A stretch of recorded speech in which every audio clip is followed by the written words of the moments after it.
সুপ্রভাত বন্ধুরা, আরেকটি নতুন ভিডিওতে সবাইকে স্বাগত। আজ আমি দাঁড়িয়ে আছি ভারতের প্রাচীনতম চিড়িয়াখানাগুলির মধ্যে একটি অন্যতম চিড়িয়াখানা আলিপুর চিড়িয়াখানা। আজ আমি আলিপুর চিড়িয়াখানা সম্পূর্ণ আপনাদেরকে ঘুরিয়ে দেখাবো। এখানে কিভাবে আসবেন, কি দেখবেন, টিকিট প্রাইস কত, কি অ্যালাউ আছে, কি নেই, কোন দিন খোলা থাকে, কোন দিন বন্ধ থাকে, সব কিছু ডিটেলসে আমি আলোচনা করার চেষ্টা করব। তাই ভিডিওটি অবশ্যই শেষ পর্যন্ত দেখবেন। আমি সানাউল লস্কর, আর লেন্সের উপরে আছে বাপন। আমাদের সাথে ঘুরুন আজকে আলিপুর চিড়িয়াখানা। প্রায় 150 বছরের পুরানো এই আলিপুর চিড়িয়াখানাটি 1876 সালে আনুষ্ঠানিকভাবে প্রতিষ্ঠান করা হয়। আমি এখন টিকিট কাউন্টারের কাছে চলে এলাম। টিকিট কেটে ভিতরে ঢুকে সব কিছু আপনাদের সাথে শেয়ার করব। চিড়িয়াখানায় প্রবেশ করার জন্য এন্ট্রি ফি হচ্ছে 50 টাকা করে, আর 5 বছরের নিচে যারা আছে তাদের জন্য 20 টাকা করে। টিকিট এখানে এসে কাটতে পারেন, কিংবা অনলাইনেও কাটতে পারেন। অনলাইনে কাটার লিঙ্ক আমি ভিডিওর ডেসক্রিপশন বক্সে দিয়ে দেবো, একবার চেক করে নেবেন। ভিতরে প্রবেশ করেই প্রথমে আপনাদের চোখে পড়বে এরকম একটি গাইড ম্যাপ। এই গাইড ম্যাপ দেখে আপনারা বুঝতে পারবেন কোন অ্যানিম্যালস কোন জায়গায় রয়েছে। চিড়িয়াখানার মধ্যে ফ্রিতে হুইল চেয়ারের ব্যবস্থা করা রয়েছে। আপনাদের যদি প্রয়োজন হয় তাহলে মেন গেটে রিকোয়েস্ট করে ওখান থেকে কালেক্ট করতে পারেন। এখানে আপনি এই পোস্টারটি দেখে বুঝতে পারবেন যে এখান থেকে কতটা দূরে কোন অ্যানিম্যালস রয়েছে, সেই হিসাবে আপনি যেতে পারবেন। আমরা প্রথমেই পাখি দিয়েই শুরু করলাম। এখান দিয়ে এলে আপনারা বিভিন্ন প্রজাতির পাখি দেখতে পাবেন। টিয়া পাখির বিশেষ প্রজাতি এই পাখিগুলো দক্ষিণ আমেরিকা, আন্দিজ এবং বলিভিয়াতে দেখা যায়। এগুলো নদীর তীরবর্তী অঞ্চলে ম্যানগ্রোভ অরণ্যেতে বসবাস করে। এরা সাধারণত 2 থেকে 3টি ডিম পাড়ে এবং প্রায় 75 বছর পর্যন্ত বেঁচে থাকে। পেইন্টেড স্টক সাধারণত ভারত, পাকিস্তান, বাংলাদেশ, নেপাল, শ্রীলঙ্কা, মায়ানমার বিভিন্ন দেশে এদেরকে দেখতে পাওয়া যায়। বড় জলাশয় অথবা লেকে এরা বসবাস করে এবং সাপ, মাছ, বড় পোকামাকড় খেয়ে এরা বেঁচে থাকে। Welcome to giraffe world. আমরা এখন জিরাফের পৃথিবীতে প্রবেশ করলাম। আর এই জিরাফগুলি পৃথিবীর সবথেকে লম্বা প্রাণী। পুরুষ জিরাফগুলি প্রায় 18 ফুট থেকে 19 ফুট পর্যন্ত লম্বা হতে পারে এবং মহিলা জিরাফগুলি প্রায় 15 ফুট পর্যন্ত লম্বা হতে পারে। জিরাফের জিভটি প্রায় 21 ইঞ্চি পর্যন্ত লম্বা হতে পারে এবং সেটি তার কান পরিষ্কারেও ব্যবহার করা যায়। জন্মের সময় একটা জিরাফ প্রায় 6 ফুট পর্যন্ত লম্বা হতে পারে। এদের প্রধান খাদ্য হলো গাছের পাতা, আর এদের লম্বা গলার জন্য গাছের পাতা খাওয়ার খুব সুবিধা হয়।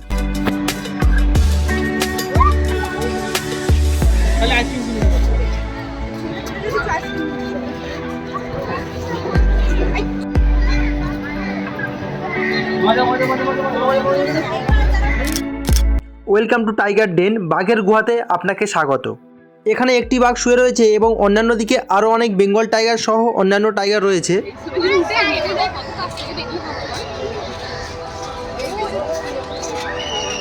এই বেঙ্গল টাইগার মূলত উত্তর পশ্চিমাঞ্চল ব্যতী রেখে সমগ্র ভারতবর্ষের বিভিন্ন জায়গায় পাওয়া যায়। এছাড়াও নেপাল, বাংলাদেশ, মায়ানমারে পাওয়া যায়। ম্যানগ্রোভ জঙ্গল সহ বিভিন্ন ধরনের পরিবেশে থাকে নিশাচর একাকী বনচারী প্রাণী, মাংসাশী এবং জল পছন্দ করে। এগুলি 103 থেকে 108 দিন গর্ভকালের পর 2 থেকে 4টি বাচ্চা প্রসব করে। বর্তমানে এই বেঙ্গল টাইগার বিলুপ্ত হয়ে যাচ্ছে, তাই 1972 সালে বন্যপ্রাণ সংরক্ষণ আইন দ্বারা এদেরকে সুরক্ষিত করা হচ্ছে।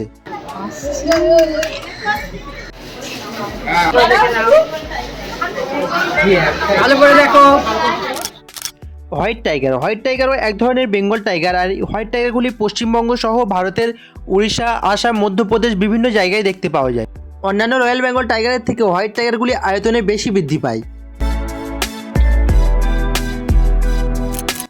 জাগুয়ার বাঘ ও সিংহের পরে তৃতীয় বৃহত্তম বিড়াল জাতীয় প্রাণী।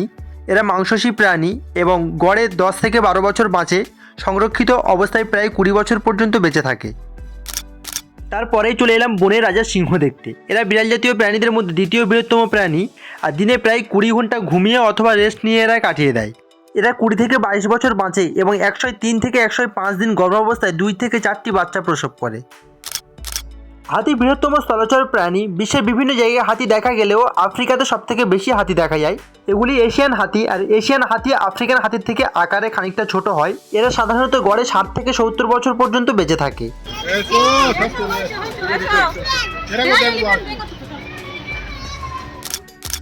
ইমু পাখি, যা পৃথিবীর দ্বিতীয় বৃহত্তম পাখি। পৃথিবীর সবথেকে বড় পাখির নাম জানা থাকলে অবশ্যই কমেন্ট করে জানাবেন। ইমু পাখি মূলত অস্ট্রেলিয়াতে পাওয়া যায়। এই পাখিগুলো উঠতে অক্ষম কিন্তু সাঁতার কাটতে পারে এবং এরা কিছুক্ষণের জন্য প্রায় ঘন্টায় 50 কিলোমিটার বেগে পর্যন্ত দৌড়াতে পারে। এরা 15 থেকে 25টি ডিম পাড়ে এবং প্রায় 56 দিন ধরে ডিমে তা দেয়। ডিমে তা দেওয়া এবং সদ্যজাত ইমু পাখিদের লালন পালন করার দায়িত্বই কিন্তু পুরুষ ইমু পাখিদের থাকে। ইমু পাখির ঠিক অপোজিট সাইডে রয়েছে জলহস্তী, আর এই জলহস্তীগুলো আফ্রিকার একটি তৃণভোজী প্রাণী।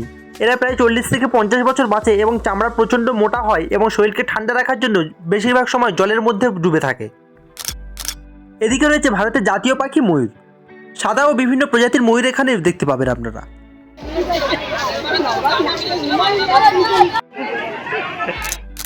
Welcome to exotic and deer section.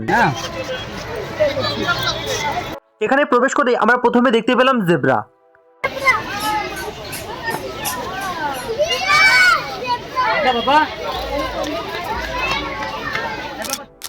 তারপরে এদিকে রয়েছে কুমির, আর কুমিরগুলো দূর থেকে দেখলে মনে হবে যেন মোরা কুমির শুয়ে রয়েছে, কিন্তু না, এগুলো সবই জীবিত কুমির।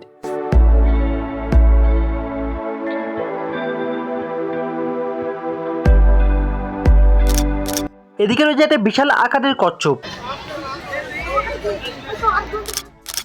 চিতল হরিণ। হিমালয়ের পাদদেশের জঙ্গলে, ভারতবর্ষের উপদ্বীপীয় অঞ্চলে এবং শ্রীলঙ্কায় এগুলি পাওয়া যায়। শুধুমাত্র পুরুষ হরিণেরই শিং থাকে, আর সেই শিংগুলি প্রত্যেক বছর পড়ে যায়, আবার নতুন করে শিং গজায়। এরা সাধারণত 6 মাস গর্ভকালের পরে একটি করে বাচ্চা প্রসব করে। মণিপুরের নাচুনে হরিণ। মণিপুরের লকটাক হ্রদে এদেরকে পাওয়া যায়। জলে ভাসমান এক ধরনের বিশেষ জঙ্গল যাকে ফুমডি বলা হয়, সেই ফুমডিতেই এরাই থাকে। সাধারণত 8 মাস গর্ভকালের পর একটি সন্তান প্রসব করে। বর্তমানে এরা বিলুপ্ত প্রায়। ভারতবর্ষে বন্যপ্রাণ আইন 1972 দ্বারা এদেরকে সুরক্ষিত করা হয়েছে। অবশেষে আমরা চলে এসেছি সরীসৃপ ভবনের সামনে। এর মধ্যে বিভিন্ন সাপ কাঁচের মধ্যে রাখা রয়েছে, আপনারা এখন সেগুলো দেখুন। আর চলুন এর মধ্যে আমরা আলোচনা করি আলিপুর জুয়ের বিভিন্ন আপডেট ইনফরমেশান নিয়ে। আলিপুর চিড়িয়াখানায় কীভাবে আসবেন? আলিপুর চিড়িয়াখানায় আসার জন্য প্রাইভেট কার, বাস, মেট্রোতে করে আসতে পারেন। সেই সঙ্গে ওলা অথবা উবের তো অবশ্যই আছে। আপনারা যদি বাসে করে আসতে চান তাহলে হাওড়া অথবা শিয়ালদা থেকে যে বাসগুলো আসে, বিভিন্ন বাসের নাম্বার আমি ভিডিওর ডিসক্রিপশান বক্সে দিয়ে দেবো। আপনারা যদি মেট্রোতে করে আসতে চান তাহলে নিয়ারেস্ট মেট্রো স্টেশন হলো যতীন দাস পার্ক এবং নেতাজি ভবন। যদি প্রাইভেট কার নিয়ে আসেন তাহলে মেন গেটের সামনে পার্কিংয়ের ব্যবস্থা করা রয়েছে। আলিপুর চিড়িয়াখানা প্রত্যেক দিন সকাল 9টা থেকে বিকাল 5টা পর্যন্ত খোলা থাকে এবং টিকিট কাউন্টার বন্ধ হয়ে যায় বিকাল 4:30-র সময়, এবং বৃহস্পতিবার সম্পূর্ণরূপে চিড়িয়াখানা বন্ধ থাকে। চিড়িয়াখানা প্রবেশ করার জন্য প্রবেশ মূল্য বড়দের জন্য 50 টাকা এবং 5 বছরের নিচে বয়সের জন্য 20 টাকা। চিড়িয়াখানার মধ্যে বাইরের খাবার অ্যালাও আছে, তাই বাড়ি থেকে খাবার এনে আপনারা ভিতরে বসে খেতে পারেন অথবা ভিতর থেকে কিনেও ভিতরে বসে খেতে পারেন।